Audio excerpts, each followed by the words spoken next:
Hola amigos, la Tabla Kulam. Bienvenidos, Baruch Hashem, para esta noche de estudio del Tanaj. Baruch Hashem, hoy con visitantes de nuestro Minyan acá en Bogotá, Baruch Hashem, que quisieron venir a pasar unas horas de estudio Torah. Y también aquí hemos compartido muy bonitos momentos. Baruch Hashem, vamos a dedicar este estudio para Refuah Shelema de mi esposa Ruth Gutiérrez, que acá es de Refuah de Nefesh, Refuah de Guf, junto con los enfermos de todo Israel, y para las Blacade, Noé Pérez Muñoz, Baruch Hashem, que siempre Hashem bendiga la obra de sus manos. Muchachos, bienvenidos. Estamos ubicados en Shmuel Bet, Perek Bab. ¿Listo? Vamos a estudiar hoy el capítulo 6. Voy a hacer acá rápido una reseña de lo que dice el capítulo y ya iniciamos propiamente a analizarlo a detalle. Denme solo un momento, por favor, y tomo una foto que les voy a proyectar. Momento.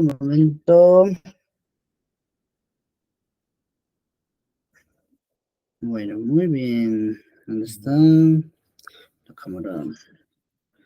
Ya, este pedacito. Bueno, muy bien. Entonces tenemos Shmuel Bet Perek Bab. ¿Listo? Estamos ubicados en el contexto de que David tiene una intención, ¿cierto? David nos dice el Tanaj que se levanta con 30,000 hombres de Israel, no eran poquitos, eran 30,000, para hacer un escuadrón que va a escoltar el Aron HaKodesh para traerlo desde Vale Yehuda hacia Jerusalén, ¿cierto? La ciudad de David. Entonces nos cuenta el Tanaj que se puso el arca sobre un carruaje nuevo, arrastrado por 2 vacas, y lo iban guiando Uzá y Ahío, hijos de Abinadab, ¿cierto? Entonces lo llevaron allí desde la casa de Abinadab, que era donde estaba en ese momento el Arna Kodesh, y esos 2 muchachos que eran sus hijos iban guiando el carro. Entonces dice que David y toda la casa de Israel se celebró delante de Hashem con música, con instrumentos de cuerda, con arpas, y siguieron caminando, ¿no? Nos dice que Uzá, cuando las vacas tropezaron, agarró el Arona Kodesh, lo tomó con las manos, tal vez como un reflejo, cualquiera de nosotros seguramente lo hubiera hecho igual, para que no se cayera. Entonces en ese momento cayó fulminado, quedó muerto inmediatamente Uzá. Entonces ante ello, nos dice que Akadosh Baruj Hu se encendió su cólera contra Uzá por haber tocado la Arona Kodesh y por eso quedó allí derribado. Y David se puso muy enojado por lo que había sucedido, de forma pues que ese lugar fue llamado Peretz Uzá hasta el día de hoy.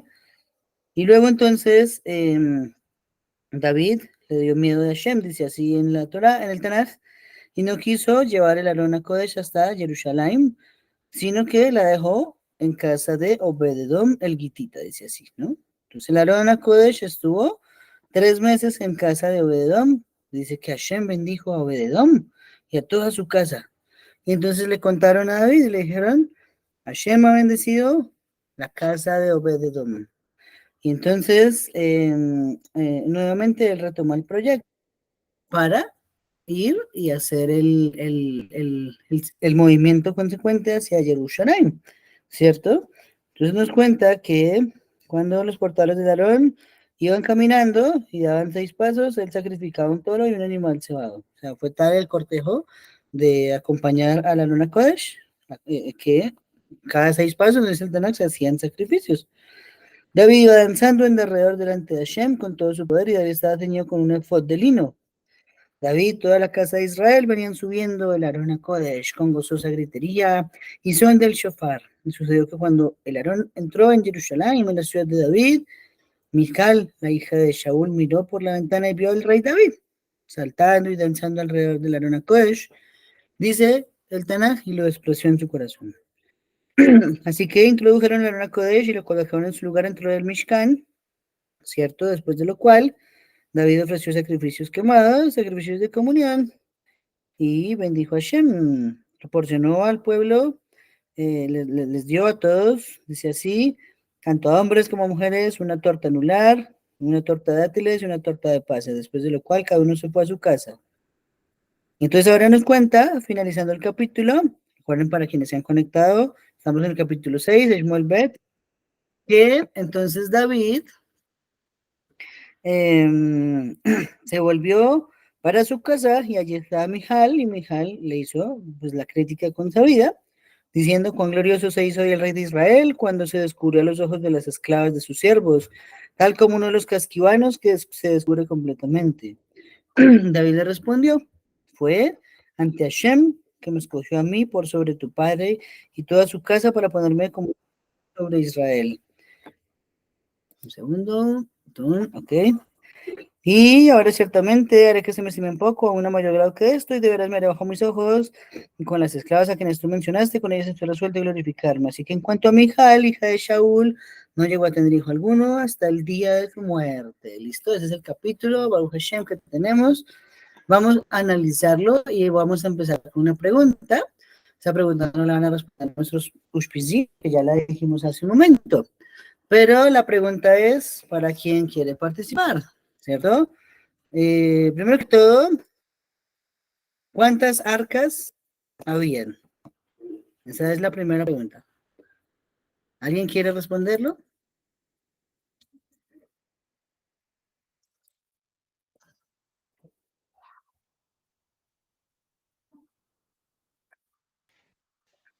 Julia, sigue, por favor.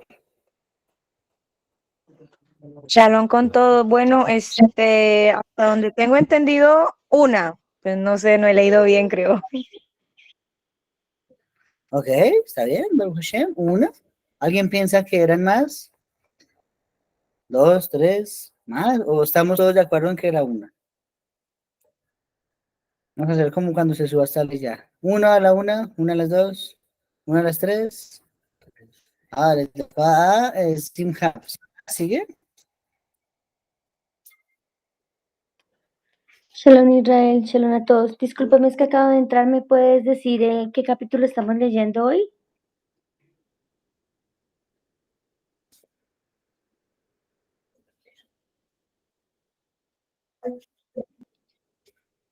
Ok, estamos en el capítulo 6 de Shmuel Bet. ¿Sí? Segunda Shmuel, Ok, capítulo gracias. 6. Nos dice Yehuda en el chat, habían tres, porque en la época de los filisteos se robaron la principal. Ok, bueno, listo. Entonces tenemos una opinión que dice que una, otra opinión que dice que tres. Ok. Bueno, vamos a hacer, ¿cómo se llama eso? ¿Una regla de tres? No era una, eran tres, eran dos, ¿no? En la mitad. Soy un ser tenemos las pruebas en la Torah y vamos a mencionarlo, mostrándoles acá, Baruch Hashem, los pesukim que prueban esta afirmación. ¿Listo? En primera instancia, tenemos el Aarón a Kodesh, que fue el que construyó Betzalel, hijo de Uri, hijo de Hur, la tribu de Judá, como nos dice la Torah, por allí en todos esos parashiot, Terumet, ¿cierto?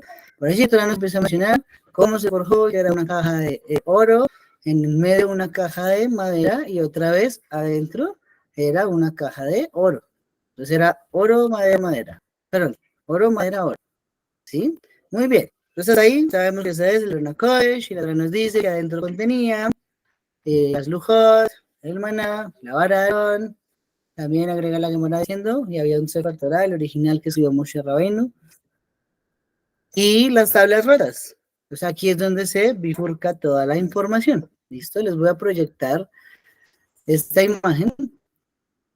Hace parte de la Parashá Be'al Teja. ¿Listo?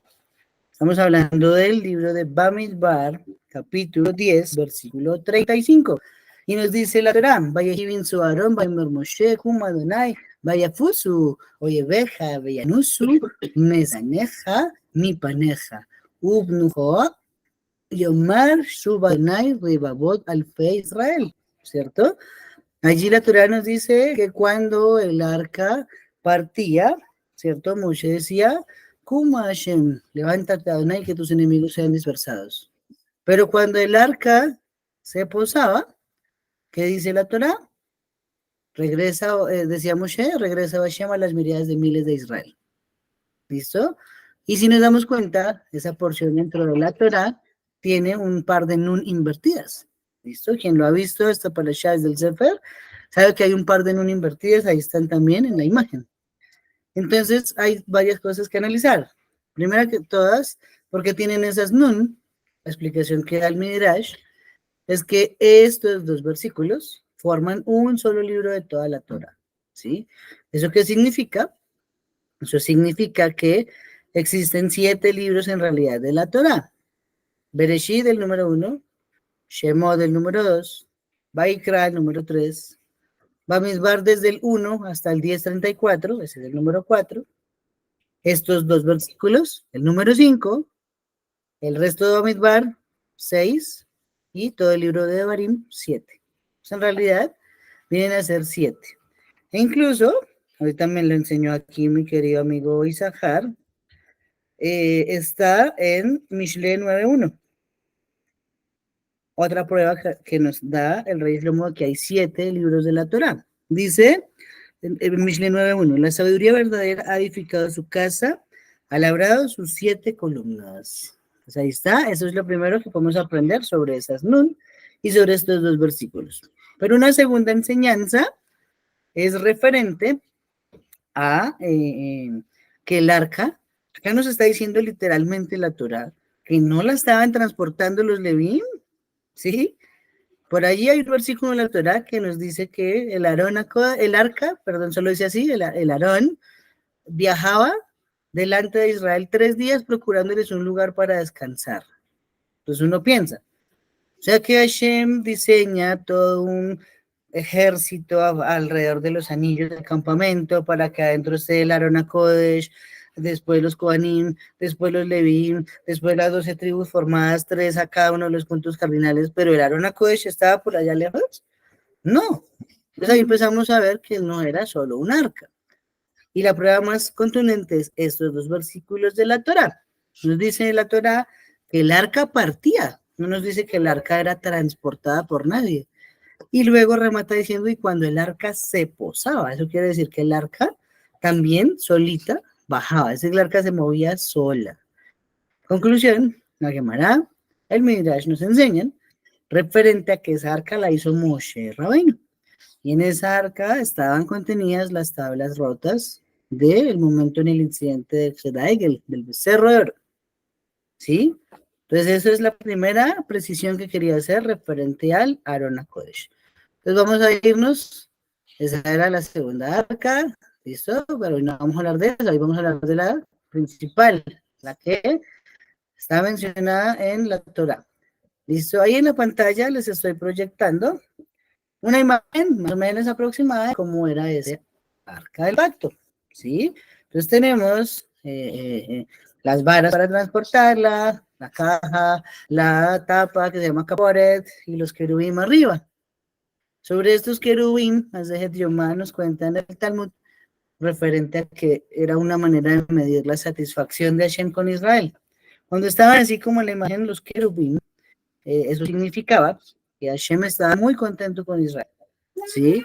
Pero había momentos en los que el Kohen Gadol iba en Yom Kippur a hacer el servicio, a aprender el Ketores dentro del Kodesh HaKodashim, y encontraba a los querubín dándose la espalda.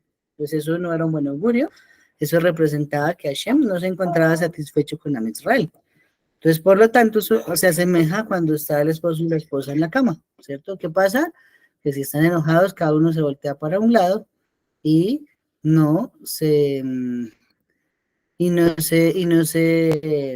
miran, ¿sí? Otra forma de medirlo, y de donde salió una frase que usa mi padre, de hecho, mucho, mi papá para decir que alguien está bien con él, dice, este muchacho me tiene mucha vara. Esa frase salió de la Gemara. Esas varas que ustedes ven ahí se pusieron, o sea, la cortina que dividía en el templo, el lugar santo, del lugar santísimo, ¿cierto? Esas varas estaban ahí en toda la entrada. De vez en cuando se veían las varas más largas de lo normal. También era la vara de medir cómo se encontraba Hashem con Israel. Si la vara estaba muy larga, era satisfacción al 100. Si las varas no se veían desde afuera, era que Hashem no estaba satisfecho. Esto tenía muchas cosas milagrosas, difíciles tal vez de comprender para nosotros, pero es lo que nos han enseñado los Jajamim en el Talmud. ¿Sí? Ok, entonces esta es puntualmente la que toma David Amelech para transportar entonces desde Vale Yehuda hacia Jerusalén. ¿Listo? Muy bien. Esta ciudad llamada Vale Yehuda, ¿listo? Porque nos estamos preguntando cómo así que Vale Yehuda, ¿dónde está eso? Un mapa y no lo encontramos. Rashi nos enseña que es la misma Kiriat Yarim, que está mencionada en Dremin 13:6. Entonces, en el libro de las crónicas vamos a encontrar esta misma ciudad, pero llamada con otro nombre, Kiriat Yarim. ¿Listo? Esa es la ubicación para quien lo quiera ubicar en un mapa. Y entonces acá nos hacemos una pregunta, ¿no? Esta es otra pregunta, a ver. Para que quiera participar. En esta sí pueden participar acá los muchachos, porque esta sí no se las he contado. ¿De qué forma se ha transportado hasta ahora el arca, el Arona Kodesh, en la historia de Israel? Y todas las formas ya las hemos visto en el estudio del Tanaj, desde que lo empezamos. Entonces, ¿de qué forma se transporta el Arona Kodesh? ¿De qué forma sabemos? No importa si no se saben todas, pero a ver.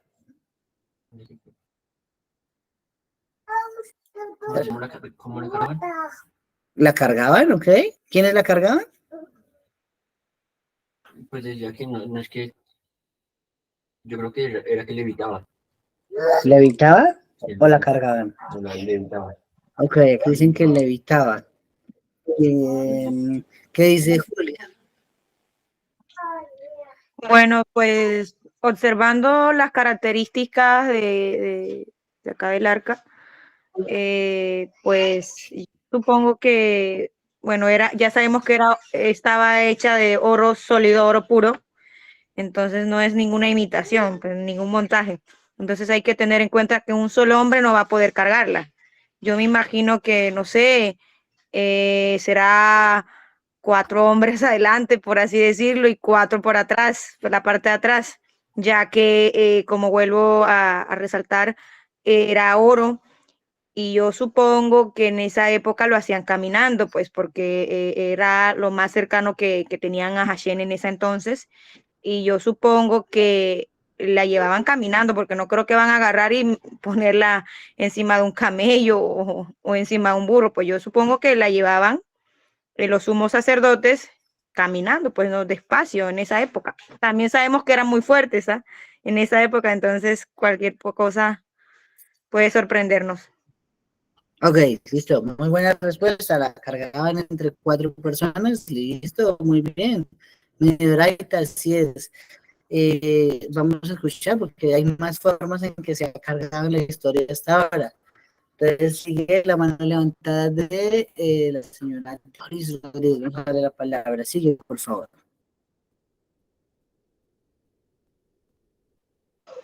Bueno, Shalom, tengo entendido No te que el escuchamos. Aarón era cubierto cuando lo... ¿Me escuchas? ¿Ya? ¿Y me oyes? ¿Me escuchas? ¿Me escuchas? Sí, sí, sí. Yo sí puedo Sí te escuchar. escuchamos. Yo sí puedo escuchar. Ok. Tengo entendido que cuando sacaban el Aarón para transportarlo, primero lo cubrían como con una, o sea, había un manto que lo cubría o una tela especial que lo cubría por encima, pues obviamente para que no fuera expuesto a la vista de todo el mundo. Y necesariamente tenía que ser transportado por los Kohanim, que iban con unas vestimentas especiales para hacerlo, y eran destinados exclusivamente a eso, pues ellos se turnaban en los caminos, pues por lo que era larga la trayectoria, pero necesariamente solamente ellos eran los únicos autorizados para transportarlo. Pues no sé, pues partimos de la idea de que eran 4, uno en cada esquina, ¿no? Y pues tenían que irse turnando, eso es más o menos está lo que más o menos se cree, ¿no?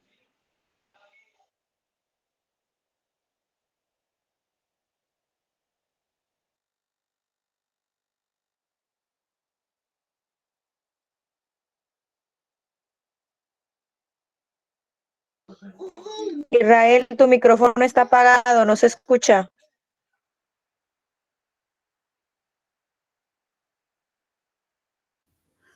Perdón, perdón. Baruch Hashem. Muy bien, muy bien.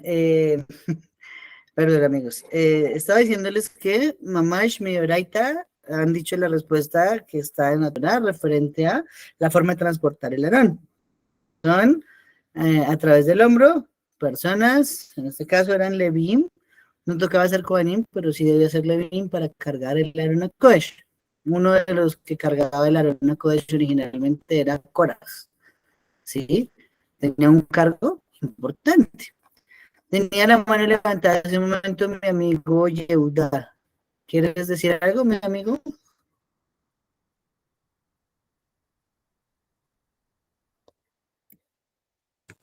Shalom, buenas Ah, quiero noches a estudiar en todos. chat, Pues, perdón. según lo que escribí. Dice, según Sí, la señor. instrucción de la Torá, le viene cargando por segundo mientras estaba levitaba.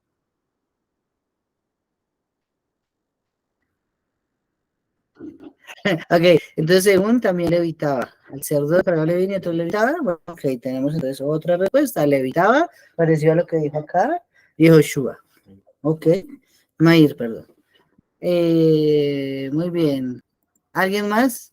¿Algún otro método de cargar el Arona Kodesh? Volaba, dice aquí. Pero el Arona Kodesh, ¿no? No estamos hablando de la de Moshe. Aquí sí estamos hablando de esa que está en la pantalla. ¿Sí? Bueno, entonces vamos a revelarlos. Hay tres maneras mencionadas en todo el Tanaj cómo se ha cargado el Arona Kodesh. ¿Listo? Número uno, ya fue hecha. ¿Listo? La Torá nos dice que en cada una de las esquinas la cargaba un leví y así se movía. Sorpresa. Hay un Midrash Tanhuma, que nos cuenta que esas varas se fueron alargando con el tiempo, debido a que la estatura del hombre iba disminuyendo. Entonces, al momento original de que existió el Arona Kodesh, un Leví, más o menos normalmente, medía como Moshe, tipo 7 metros de alto, en nuestras medidas actuales. Entonces, 4 con uno en cada esquina era suficiente para cargar. El peso aproximado que se estableció cuando el Gaón de Vilna estaba vivo hace unos 300 años atrás es que en medidas actuales convencionales el Aarón pesaba más o menos 3 toneladas. ¿Sí? Si la viéramos hoy en día, pesaría 3 toneladas. 4 personas no la pueden alzar. Pero 4 personas de 7 metros de alto sí la pueden alzar, ¿cierto? Entonces, a medida que el hombre fue disminuyendo de estatura, las varas se alargaban para no cargaban uno en cada esquina, sino dos en cada esquina, tres en cada esquina. Entonces, al final, esas varas se alargaban también de esa forma. ¿Listo? Dos, segunda forma en que se ha transportado el Arona Kodesh fue cuando, aquí sigue la siguiente imagen, estamos, perdón, entonces, no pasa, no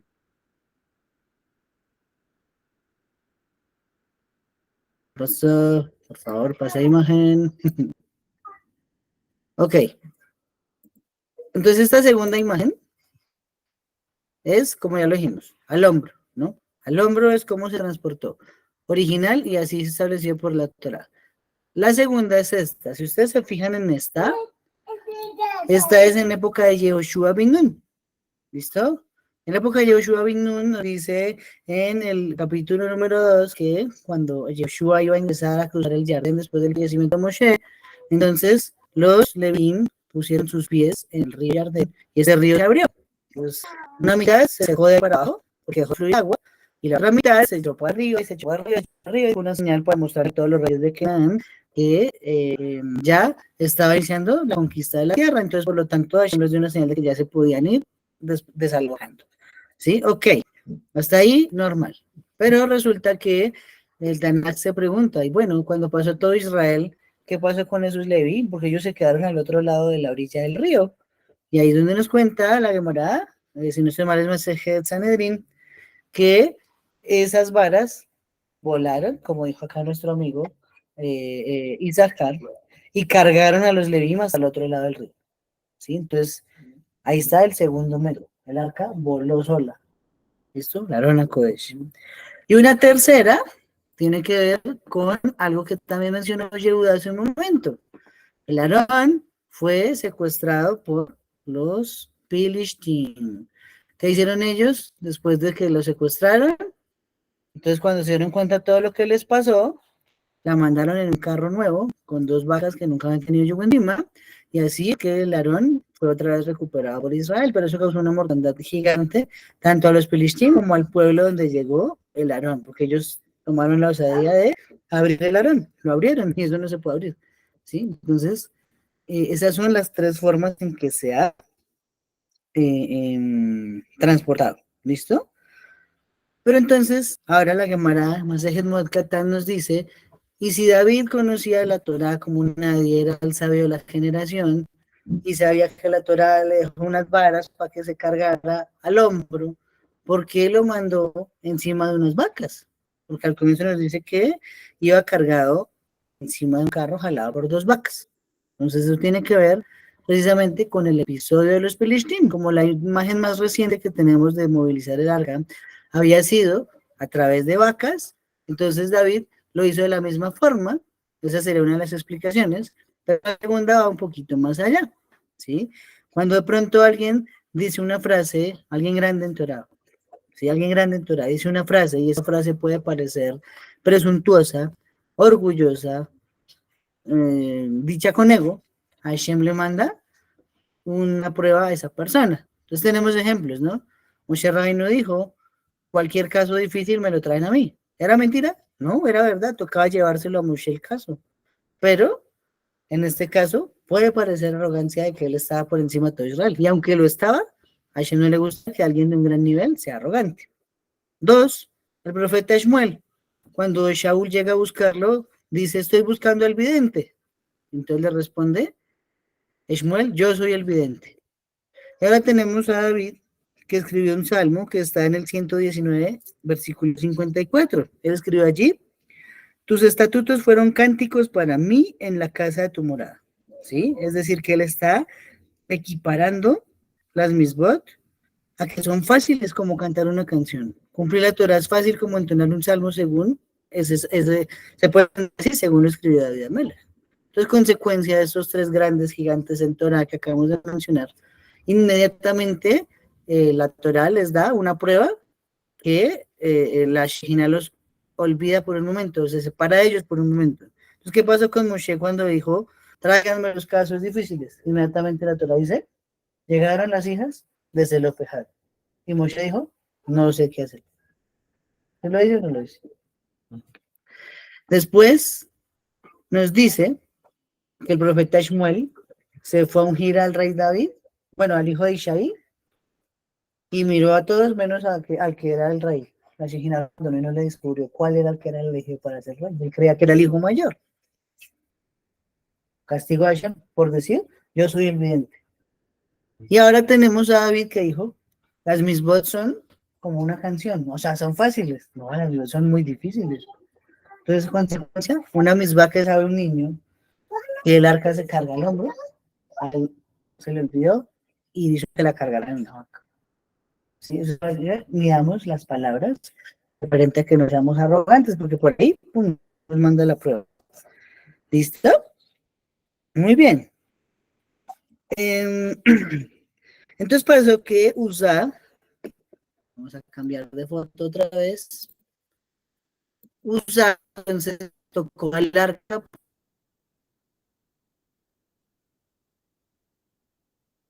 Porque las vacas tropezaban, nos dice el Tanaj, ¿cierto? Entonces, como las vacas tropezaban, entonces él extendió sus manos, ¿sí? Yo les digo que seguramente eso es un reflejo natural que hubiéramos hecho todos.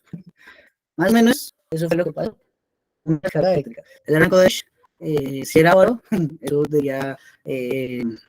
tenía voltaje, tenía, ¿cómo se dice? Electromagnetismo. Y si levitaba, también. Y si volaba, también. ¿Cierto? Entonces, sí o sí, ¿qué pasaba? Que nadie le podía tocar, salvo los Levín, por las varas. Ni siquiera el Kohen Gadol el día de Yom Kippur podía tocar el arca. No podía abrirla, no podía limpiarla. ¿Sí? No podía, que esto está opaco. No, no, no, no. Eso es prohibido de hacer. Entonces, consecuencia, pues Usa tal vez desconocía la halajá, o tal vez inocente como cualquiera de nosotros. Yo también hubiera hecho seguramente lo mismo. Yo le mando la mano para que no se caiga, pero pues, y sí fue el conejillo de Indias para probar que eso no se podía hacer. Le cogió ahí sí la bala al hombre. Vamos a escuchar a Julián. Sigue, Julián. Bueno, no sé si te habrás visto la película Los Cazadores del Arca Perdida, algo así, de Indiana Jones. Justo presentan un episodio similar a lo que está pasando aquí en la imagen, cuando encuentran el arca y los malos se quieren se la quieren llevar, se quieren apoderar de ella y amarran a Landy a la otra chica con que está, los amarran.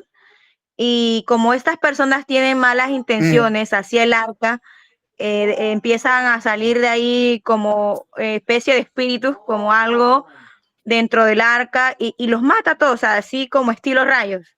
Y estos son los únicos que no mueren, pues no sé si será porque no tienen las mismas intenciones o porque desde un inicio tuvieron un respeto por encontrar al arca. No sé si me hago entender, ¿no?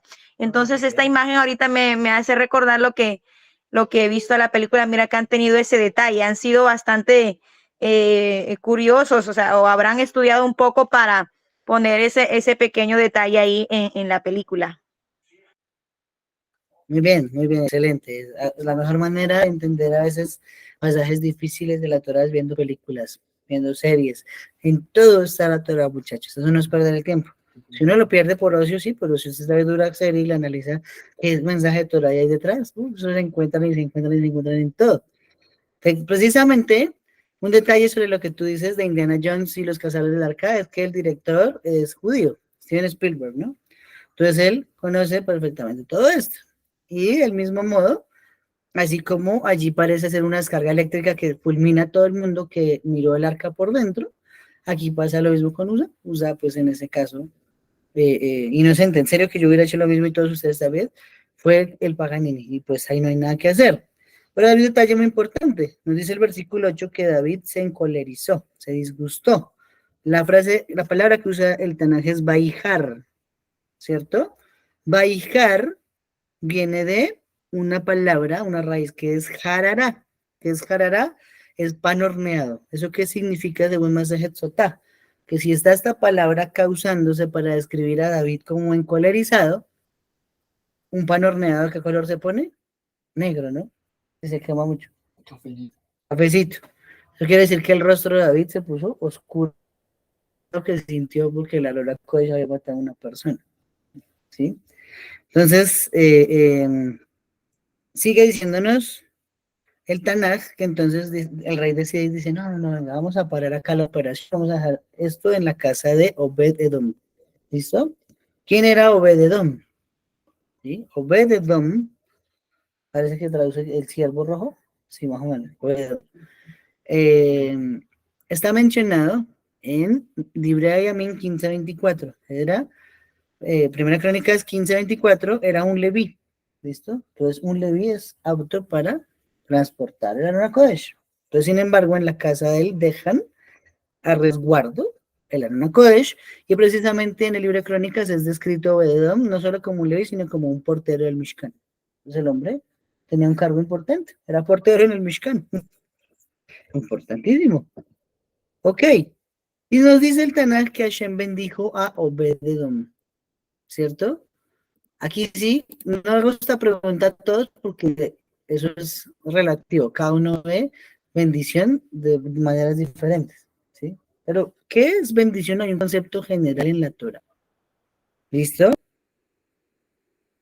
Dice el Salmo 127, si Hashem no edifica la casa, en vano trabajan los que la edifican.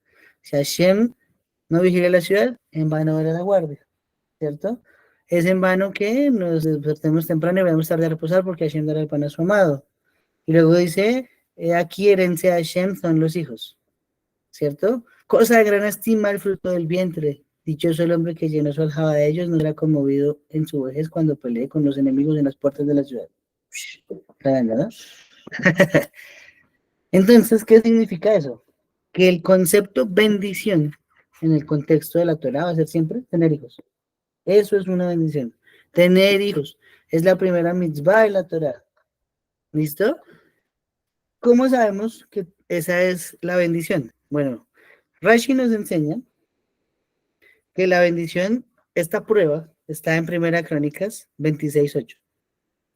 Nos dice allí que Obed-Edom tuvo 72 hijos, pero no eran propiamente solo hijos directos de él. Recordemos que los nietos son también hijos de uno, ¿no? La responsabilidad de cada uno de nosotros va hasta los nietos. Entonces uno a los nietos debe darles educación, techo, comida, eso es mideraita, es la Torá, no es inventada por mí. Entonces resulta que dice Rashi, él tenía una esposa, pero tenía 8 hijos, por consecuencia tenía 8 nueras. ¿Listo? Entonces tenemos 8 nueras más la esposa, son 9. ¿Y de a cuántos hijos se considera que nacían en Misraim cuando bajamos a Misraim? ¿Cada mujer daba cuántos hijos a luz? 6. Está expresado 6. en la frase, en el capítulo 1 de Shemot, donde dice 6 expresiones diferentes. Crecieron, se reprodujeron, pulularon. Son 6 frases, no me las acuerdo todas en este momento. Eso significa que 9 por 6, 72. Los mismos 72 hijos de Obed mencionados en Primera Crónicas 26:8. Entonces, eso es bendición, tener hijos. Tener hijos. Hablamos, ayer hablamos en el desayuno con el Vinián, ¿no? Que el mundo ya tiene 8.000 millones de habitantes, pero esta vaina está llena de musulmanes por todo lado, porque esos señores sí cogieron y supieron que era para reproducirse. Entonces, claro, cada uno tiene sus 5 esposas y cada esposa tiene 4 hijos. Entonces, ya de un man salieron 20 chinos. Cambio el judío, nosotros tenemos una esposa y por ahí 2 hijos, pues sí, mucho. 3, eso el que tiene mucho ya. 4, uy, ¿cómo hace, cierto? Entonces nosotros nos cohibimos de reproducirnos. ¿Y qué pasó? Ahora los musulmanes nos matan.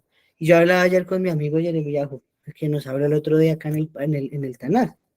Yo decía, venga, mano, todos los días salen noticias que mataron 1.000 palestinos, 2.000, y siguen saliendo, qué poco de gente que es una plaga, mano. Pues ahí está la respuesta.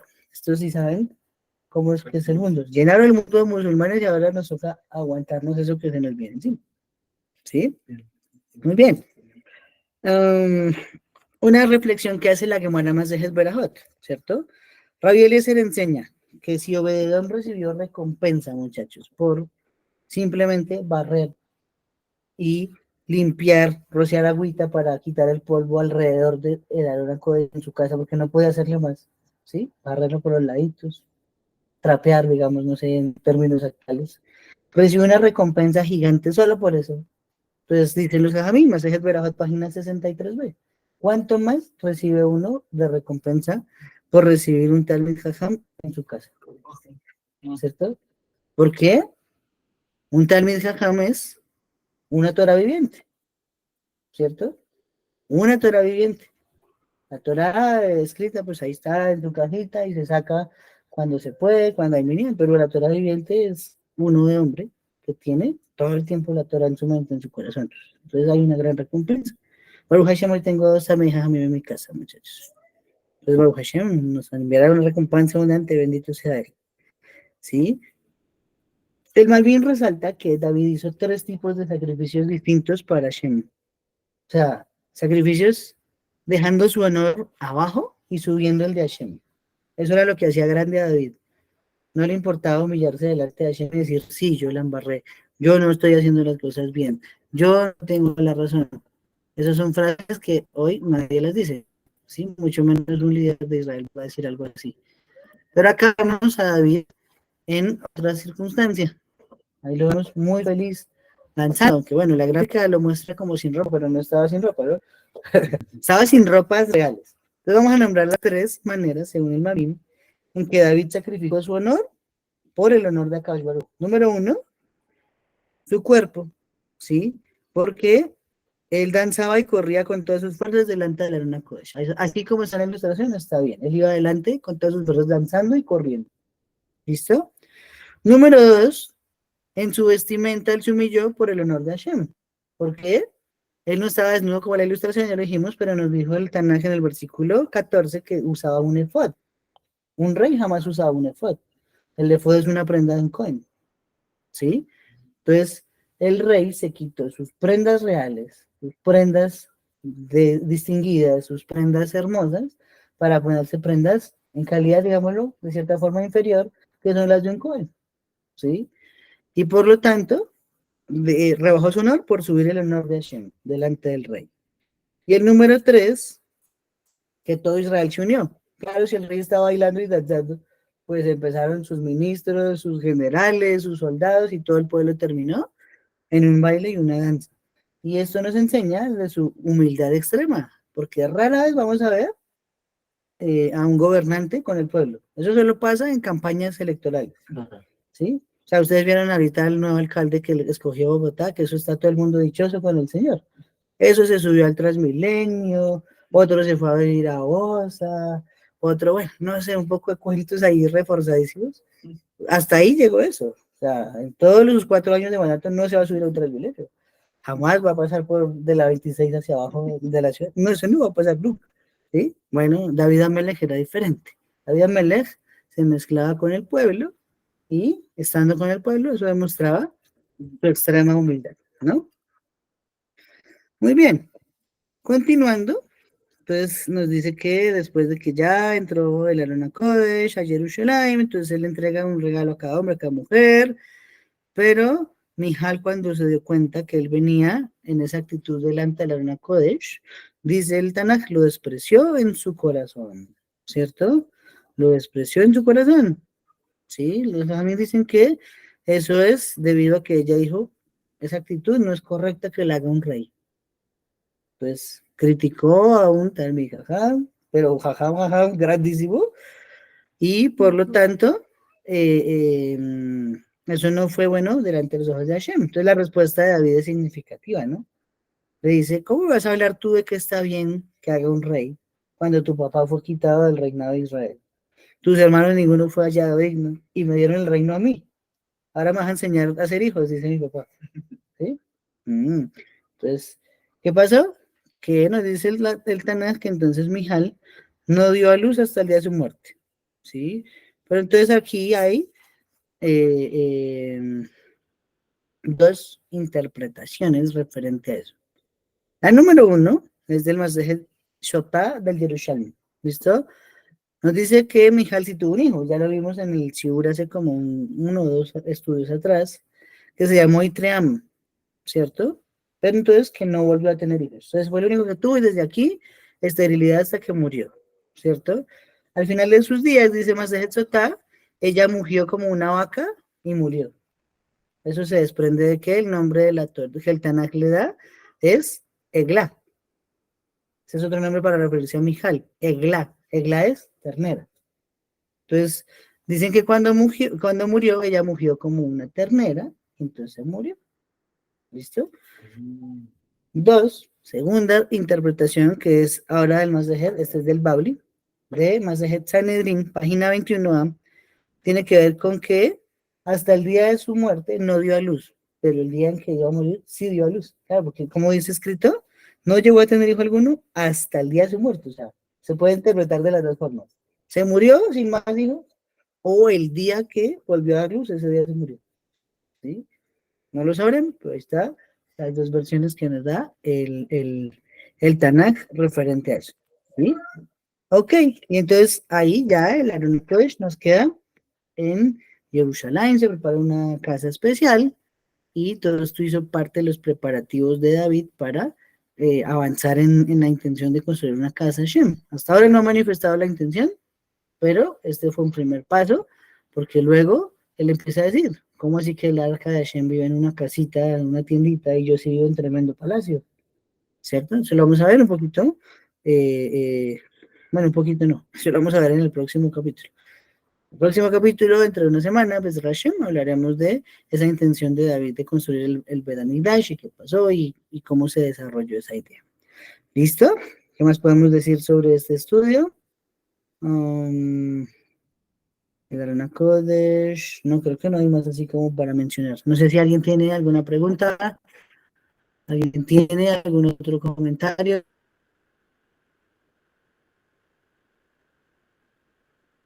Vamos a ver aquí por aquí el chat, a ver si hay algo más. Caramba. No, el chat no han escrito nada más. ¿Alguna otra pregunta tiene alguien, muchachos? ¿Un comentario? No lo logro. Hola, Alejandra, Shalom, ¿tiene mano? ¿cómo Sigue, por favor, están? Alejandra. Israel y a todos, buenas noches, Laila, a todos. Quería hacer una pregunta acerca del arca. Yo Ahí. escuchaba desde niña que el arca tenía un poder especial. ¿Eso es verdad? ¿Tenía una especie de radioactividad o de poder especial el arca? Eso quería saber. Ok, muy buena pregunta, Baruch Hashem. Vamos a responderla un poquito retrocediendo en el Tanaj, cuando el arca fue robada por los Pelishtim. ¿Listo? El arca, nos dice el Tanaj, empezando el libro de Shmuel Aleph, que fue capturada por Goliat. Él fue el que se la llevó, él solito sí la pudo cargar. ¿Listo? ¿Y cómo sabemos que fue Goliat? Porque cuando se va a enfrentar a David, dice el Tanaj, y se presentó un campeón delante de Israel para pelear contra ellos y les gritaba en la mañana y en la noche, ¿no? La hora del Kiryat Shema de la mañana, Kiryat Shema de la noche. Y entonces, si está escrito como campeón, pues porque hizo algo que nadie más puede hacer, ¿qué? Para llevar una cruz. Es la prueba.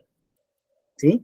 Entonces, cuando es llevado a territorio filisteo, nos dice el Tanaj que se puso dentro del templo de idolatría de Dagón. Y todos los días Dagón amanecía en el suelo y el Arona Kodesh intacto. Entonces, empezando por ahí, influía en su entorno en que una estatua de idolatría terminaba siempre destruida al lado de el Arona Kodesh. Número 2, ese Arona Kodesh fue abierto por los Pelishtim. Les empezó a causar hemorroides en forma de ratón, que la explicación que da en realidad el Midrash Tanhuma no es que fueran hemorroides en forma de ratón, sino que ratones literalmente se entraron por sus rectos y empezaron a comerse sus tripas y cuando salían las tripas les salían por el recto a todos, ¿sí?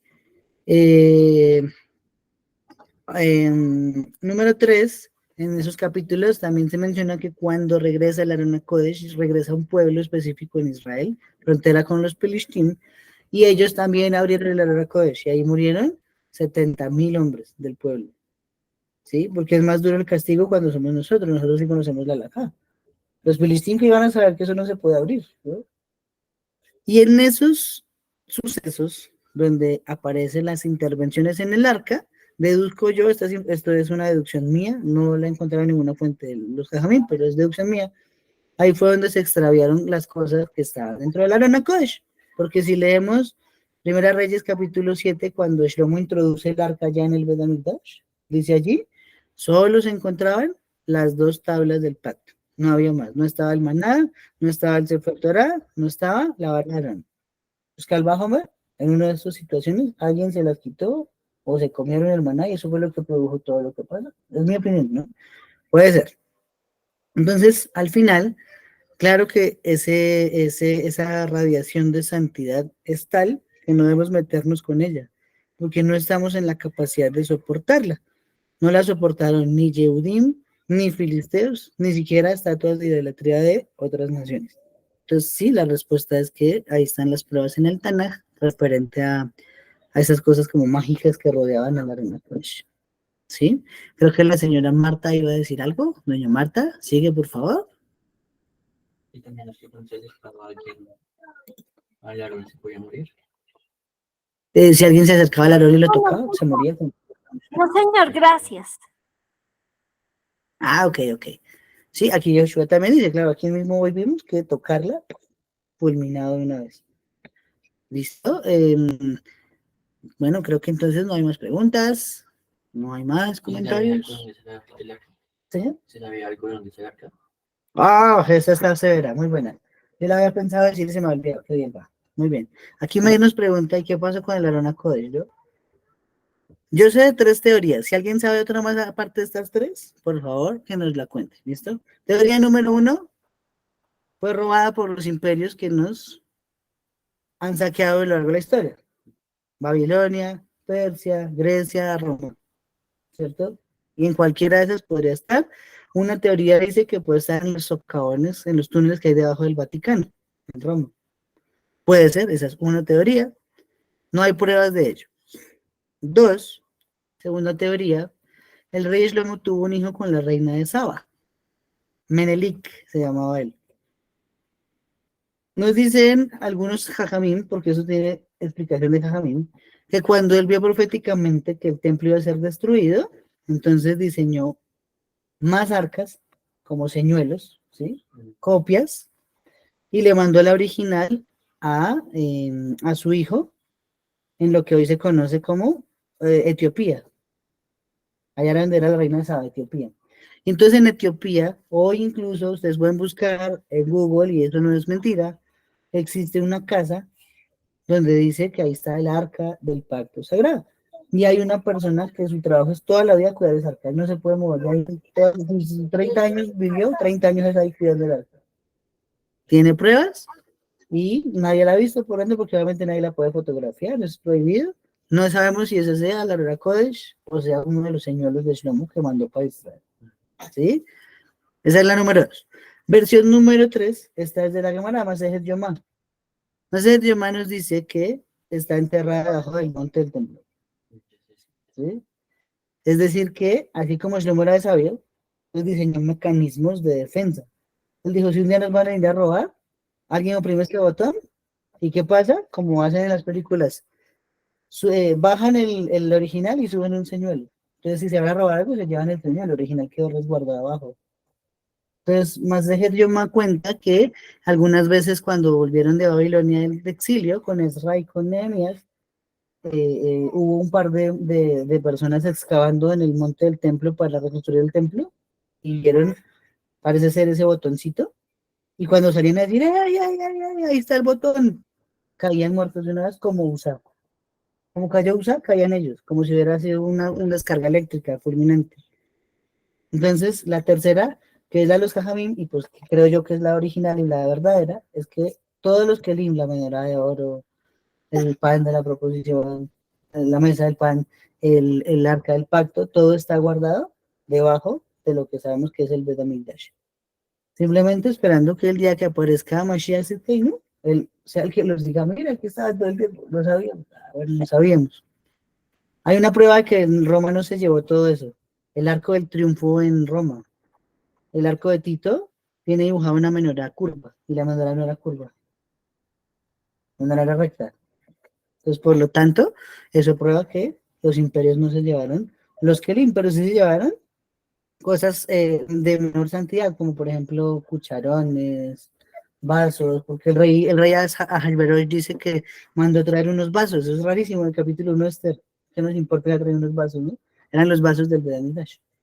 Y ahí fue cuando empezó todo el problema de Purim, ¿sí? Y referente a Tito, la Gemara cuenta que a el Rabbi Akiva le tocaba ir varias veces allá donde Tito y veían los tesoros del rey, las prendas del Kohen Gadol. Entonces las prendas del Kohen Gadol sí estaban en Roma, esas se las llevó a Roma. Pero eso es menor que Dusha, que el Aarón, que la menorá y que el pan de la proposición. Eso es lo que está escondido ahí debajo del Bet HaMikdash. Conozco esas 3 versiones de la aplicación del Arca del Pacto hoy en día. No sé si alguien ha estudiado alguna otra que nos la enseñe, porque pues, al final no hay forma de probarlo, salvo lo que dice la Gemara que pasó con los señores que trataron de descubrirlas. ¿Alguien ha escuchado algo más en el chat, en el estudio, en el Meet? ¿Dónde estará la Arona Kodesh? Bueno, esas son entonces las respuestas. No se me ocurren más. No he estudiado más. Bueno, amigos, entonces, no siendo más, Baruch Hashem, gracias a todos por la asistencia. Qué bonito, una hora de Torah. Como siempre, el esfuerzo es por Hashem. Todo esto es de Shem Shemaim. Un gusto para mí tener acá invitados en mi casa, estudiar con personas en vivo y personas a través de la pantalla, después quedará esto subido a YouTube. Y nada, mañana es jueves, sí, mañana sí tenemos normal la lectura de algunas líneas del Zohar y no es más, muchachos. De mi parte, Laila Toble Kulami, nos vemos.